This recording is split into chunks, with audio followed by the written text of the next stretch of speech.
From today I will revise Physics class 11, chapter 1st, unit and measurement. First of all, I define physics. Physics basically is a branch of science which deals with nature and natural phenomena. पहले definition लिख लेते हैं, क्या होगा? Physics is a branch of science which deals with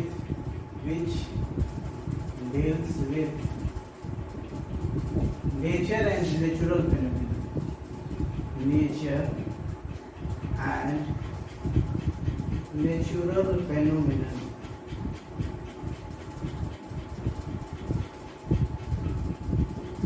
Physics is a branch of science which deals with nature and natural phenomena. You may say physics is a science of measurement. Physics is a science of measurement. Measurement basically is fundamental to study physics, because what we measure is physics, what we do not measure is not a physics. Mass, length, time, temperature, ये सब हम लोग major कर पाते हैं तो वो physics हो जाता है. लेकिन हमारे जो इमोशंस हैं, लाइक फ्रेंडशिप हो गया, how much you love somebody, these are the emotions जो हम लोग मेजर नहीं कर पाते हैं तो वो फिजिक्स नहीं होता. फिजिक्स क्या होता है? This is a science of measurement, यानी जो मेजर कर पाते हैं वही फिजिक्स होता है. And to describe the laws of physics या whatever be the phenomenon occurs in physics, हमको फिजिकल क्वांटिटी की जरूरत होती है. We need a physical quantity. Physical quantity is required to describe the laws of physics. अब ये physical quantity क्या होता है? अभी हम लोगों ने पढ़ा है कि फिजिक्स बेसिकली क्या है? Is a science of measurement. that whatever we measure is called physics. The physical quantity is all measured quantity in the universe को हम लोग क्या करते हैं? फिजिक्स कहते हैं. all measured quantity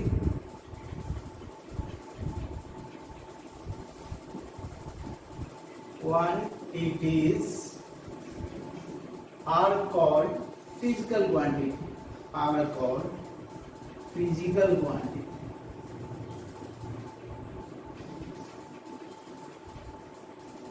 And this may be either by direct method or by indirect method. Measurement can be either done directly or indirectly. ठीक है? And this is called physical quantity. ठीक है? अब इस physical quantity को हम लोग दो भाग में कैटेगराइज करते हैं. Physical quantity को मैं PQ से लिख देता हूँ. Physical quantity is categorized into two type. एक हमारा होता है fundamental physical quantity and second one is called derived physical quantity. derived physical quantity को PQ से लिख दे रहे हैं. fundamental physical quantity उसको कहते हैं which are independent of each other. एक को दूसरे से derive नहीं किया जा सकता है. क्या है? these are the independent physical quantity. क्या है? these are independent physical quantity को PQ से लिख देते हैं. which can't be derived from other physical quantity. which can't be derived from other physical quantity. other physical quantity को PQ से लिख देना. ठीक है? फंडामेंटल फिजिकल क्वांटिटी उसे कहते हैं they are independent of each other होता है. these physical quantity are independent of each other. physical quantity are लिख लो independent of each other. these physical quantities are independent of each other and this can't be derived from other physical quantity. इसके examples में लिख लो. क्या होता है? मास होता है, length, time, temperature, all these are called fundamental physical quantity and many more. Fundamental physical quantity एक बार फिर से समझ लो. ऐसे फिजिकल क्वांटिटी को कहते हैं which are independent of each other. यानी मास इंडिपेंडेंट होगा लेंथ से, लेंथ इंडिपेंडेंट होगा टाइम से, टेम्परेचर से, यानी एक दूसरे को एक दूसरे से डिराइव नहीं किया जा सकता है। These are called fundamental physical quantity. And what is derived, नाम से ही लग रहा है डिराइव मतलब if physical quantities are derived from fundamental physical quantity, उसको क्या कहते हैं, डिराइव्ड फिजिकल क्वांटिटी। ठीक है, क्या होगा, if a physical quantity is derived from fundamental physical quantity, is derived from fundamental को एफ से लिख देते हैं, पी क्यू हो गया physical quantity. If A physical quantity is derived from fundamental physical quantity, then it is called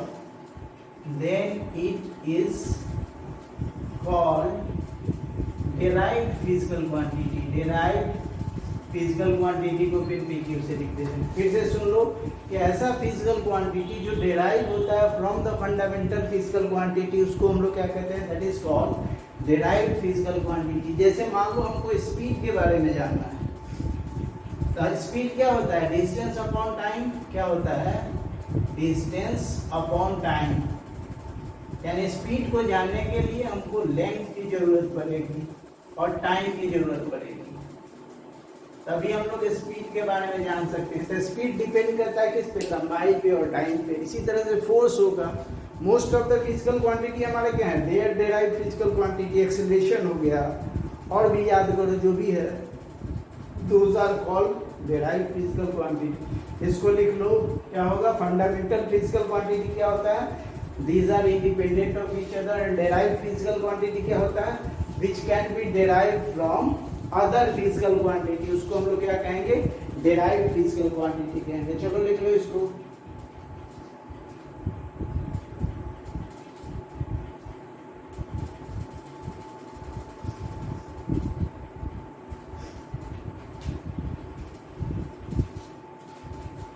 लिख लिया, चलो स्क्रीन रोक के लिख लिया करो।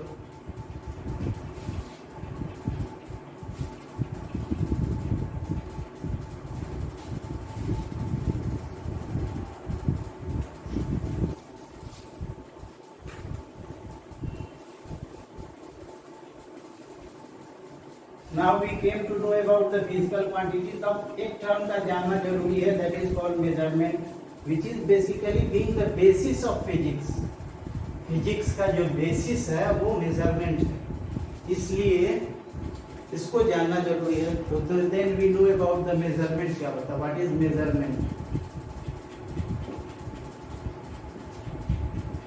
मेजरमेंट होता है that is the comparison of a physical quantity with another homogeneous quantity. Homogeneous मतलब लेंथ को लेंथ से, मास को मास से कंपेयर करते हैं, वही हमारा मेजरमेंट होता है। मेजरमेंट मतलब कंपैरिजन। पहले हम लोग जानते थे कि elephant is heavier than horse, लेकिन कितना टाइम्स वी डोंट नो। जब से हम लोग यूनिट्स को यूज करना शुरू है तब हमको पता लगा कि कितना टाइम चाहिए होता है। मान लो कि क्या है, हॉर्स हमारा 100 kg का है, और ये if elephant is of 1000 kg। पहले जानते थे कि elephant is heavier than horse, लेकिन how much times it is heavier we can't be able to know. यहाँ पे देखो हमको पता लग गया कि ये एलिफेंट क्या है, this is 10 times heavier than the elephant. तो मेजरमेंट क्या हो गया, this is comparison of a physical quantity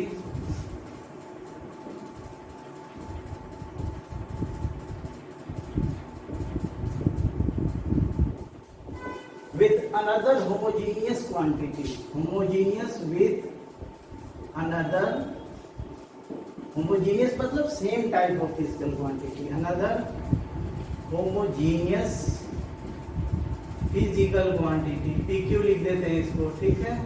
ये कंपैरिजन को हम लोग क्या कहते हैं, मेजरमेंट कहते हैं। मेजरमेंट क्या होता है, basically this is the comparison, this is 10 times heavier than this one. अब किसी भी फिजिकल क्वांटिटी को मेजर करने के लिए देखो हमको दो चीज की जरूरत होती है, एक यूनिट चाहिए होता है, दूसरा न्यूमेरिकल वैल्यू चाहिए होता है। मान लो इस बोर्ड का विड्थ हमको मेजर करना है, इसको हम लोग यूनिट मान लिए। The length of pen is considered as a unit. तो हमको मेजर करना होगा तो हमको इसको मेजर करेंगे 1 pen, 2 pen, 3 pen, 4 pen, 5 pen, 6 pen, यानी विड्थ ऑफ द बोर्ड क्या हो जाएगा, this is equal to 6 pen. Pen यदि हमारा यूनिट हो गया तो क्या होगा, this width of the board is 10 pen. यानी किसी भी फिजिकल क्वांटिटी को if denoted by Q, if a physical quantity is denoted by q, is denoted by q, then q क्या होगा बोलो, q basically equal to n into U होगा। n क्या हो जाएगा, हमारा न्यूमेरिकल वैल्यू हो जाएगा, और u क्या हो जाएगा, हमारा यूनिट हो जाएगा। n यहाँ पे क्या होगा, देखो this is your numerical value हो जाएगा, एंड u क्या हो जाएगा, यूनिट हो जाएगा। और इन्हीं दोनों को मिलाने से we can describe the physical quantity. Description के लिए क्या चाहिए, दो चाहिए, एक न्यूमेरिकल वैल्यू चाहिए, दूसरा यूनिट चाहिए। यहाँ पे देख लो 10 के जी 100 के जी हो गया, तो 100 हमारा क्या हो गया, न्यूमेरिकल वैल्यू, और ये क्या हो गया, लंबाई के बारे में बात करो तो मान लो हमको 1 मीटर को लिखना होगा, 1 हो गया न्यूमेरिकल वैल्यू, m क्या हो गया, यूनिट हो गया।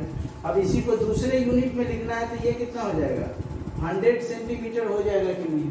अब देखो ये इन दोनों का वैल्यू सेम है, यानी किसी भी सिस्टम ऑफ यूनिट में numerical value of physical quantity नहीं बदल सकता है। तो हम लोग लिख सकते हैं, यहाँ देखो तो q इज इक्वल टू क्या होगा, n1 u1 this is equal to क्या होगा, n2 u2 के बराबर हो जाएगा।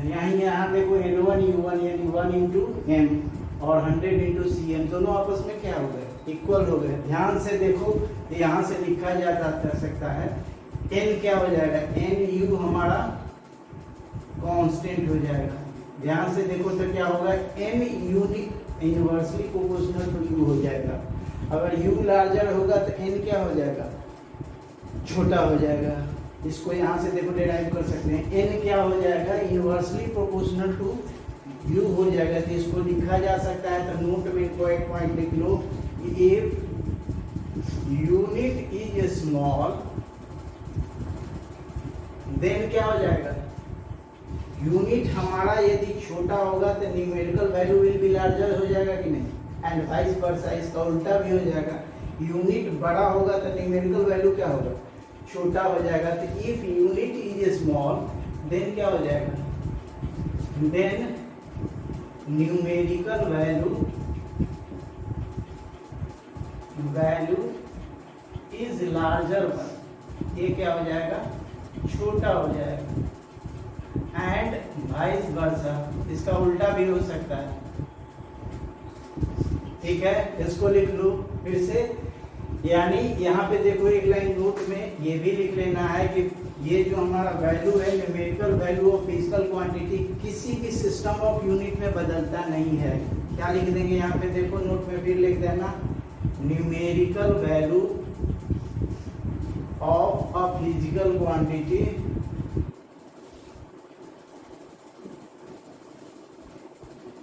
remains constant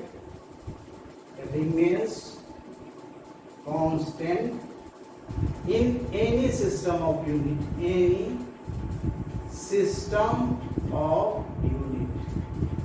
चलो इसको लिख लो, numerical value of a physical quantity is constant in any system of unit. चलो इसको लिख लो,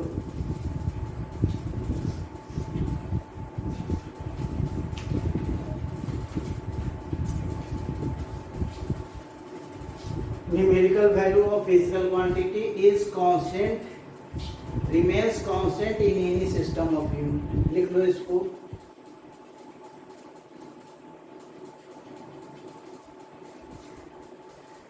चलो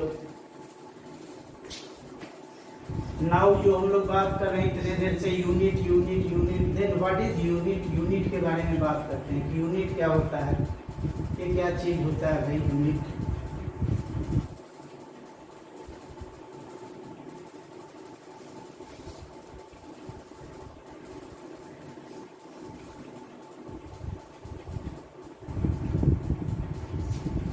unit, what is unit, unit क्या होता है, यूनिट बेसिकली एक रेफरेंस वैल्यू होता है, स्टैंडर्ड वैल्यू होता है, जिसके मल्टीपल में हम लोग किसी फिजिकल क्वांटिटी को मेजर करते हैं, जैसे 1 kg है, ये हमारा रेफरेंस वैल्यू है।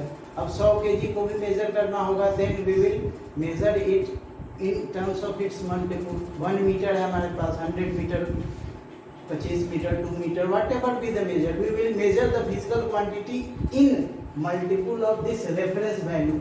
तो यूनिट क्या हो गया, इज स्टैंडर्ड वैल्यू उसको कर सकते हो, स्टैंडर्ड वैल्यू, या फिर क्या होता है, this is a reference value और अ रेफरेंस वैल्यू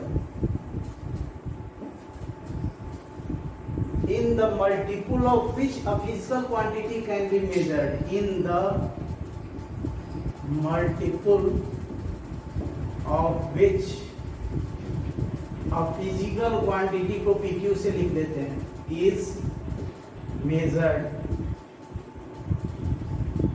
ये हमारा यूनिट होता है, ठीक है ना। हम लोग बहुत सारे यूनिट का यूज करते हैं, पहले यूज करते थे, बाद में कौन सा यूज करेंगे अभी उसको डिस्कस करेंगे, लेकिन हमारे पास एक सिस्टम ऑफ यूनिट है, सिस्टम ऑफ यूनिट पहले था। A complete set of unit को हम लोग सिस्टम ऑफ यूनिट कहते हैं, complete set of unit is called system of unit.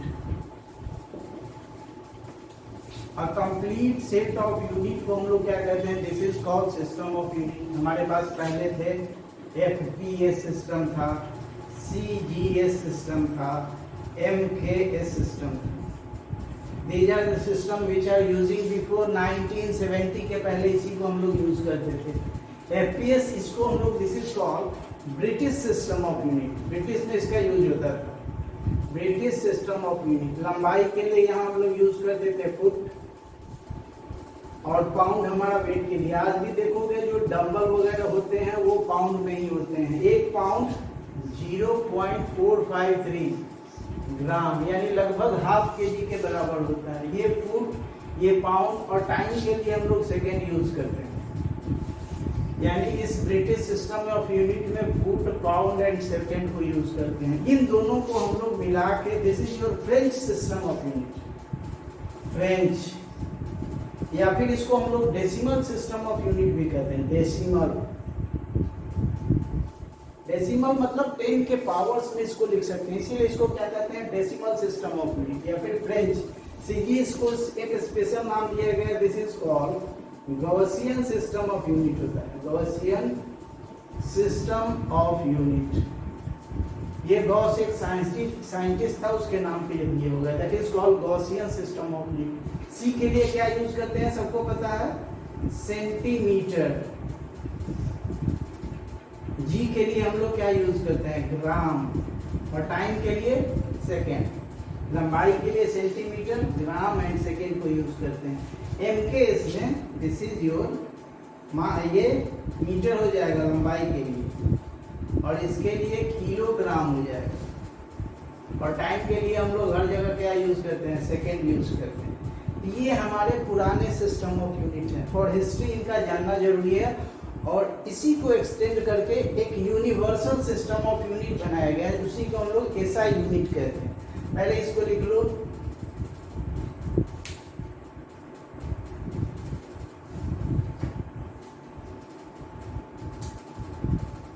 अब यूनिट के होने के लिए एक बात बोल रहे हैं हम लोग, यूनिट का कुछ कैरेक्टरिस्टिक है वो जानना जरूरी है।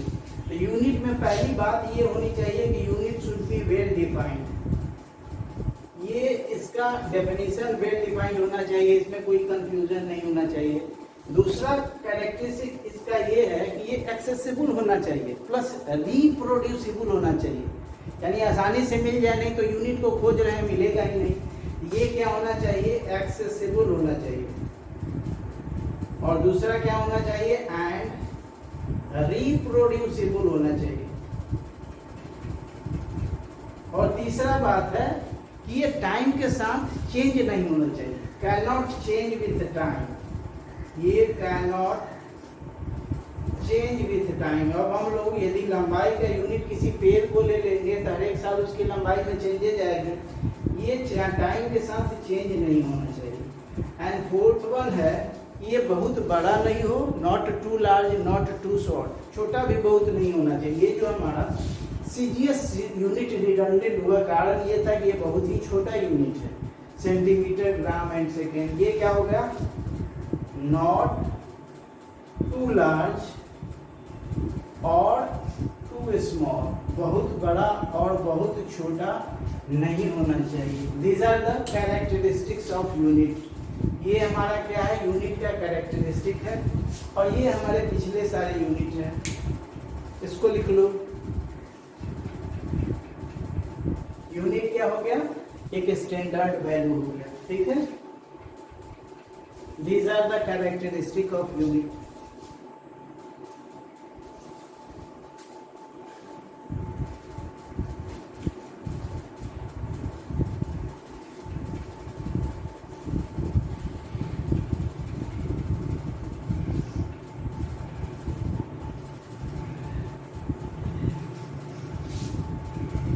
नाउ हम लोग बात करेंगे अबाउट द यूनिट जो हम लोग यूज करते हैं आजकल, that is called SI unit, उसको कहते हैं। This is called SI unit, मतलब इंटरनेशनल सिस्टम ऑफ यूनिट। ये हमारा हो गया एसआई यूनिट, इसको कहते हैं international system of unit.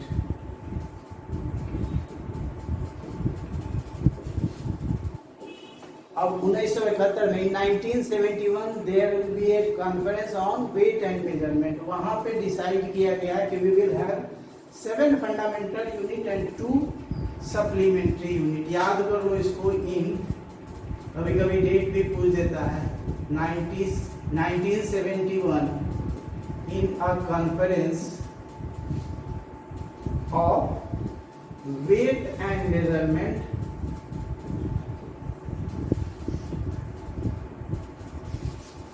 it was decided to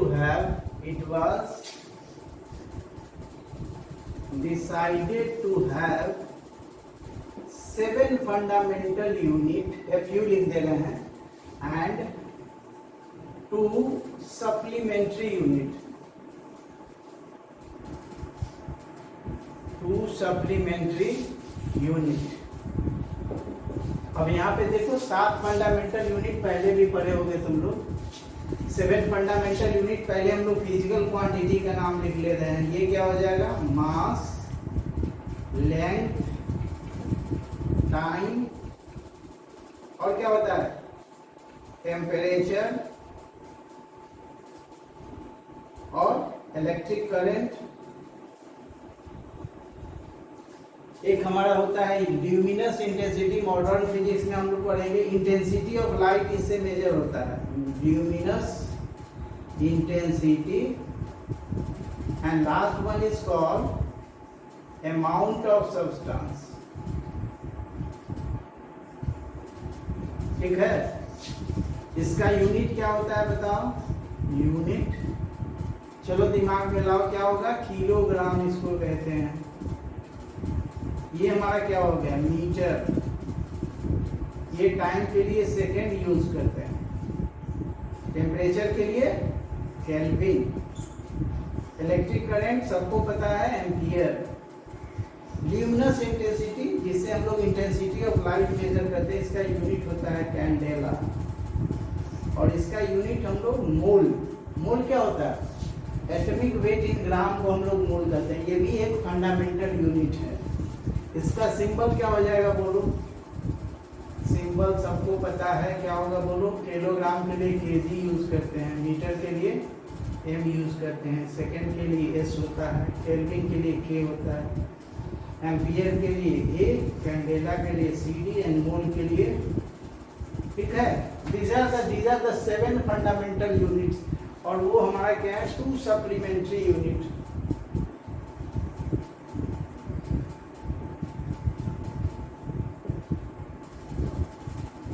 इससे हम लोग एंगल मेजर करते हैं। एक हमारा रेडियन हो जाएगा, इससे हम लोग प्लेन एंगल मेजर करते हैं। कौन सा एंगल, प्लेन एंगल।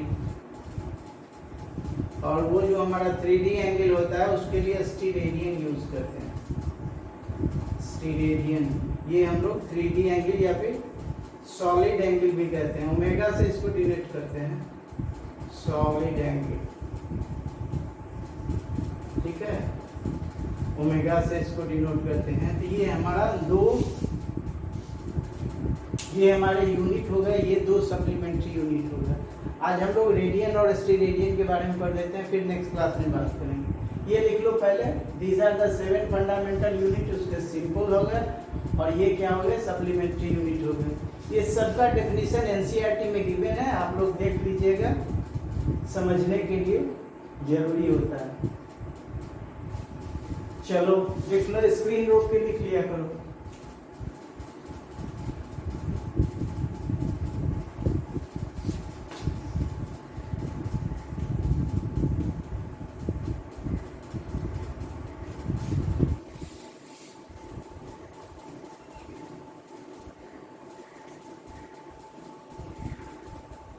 ठीक है, बात करते हैं हम लोग रेडियन की।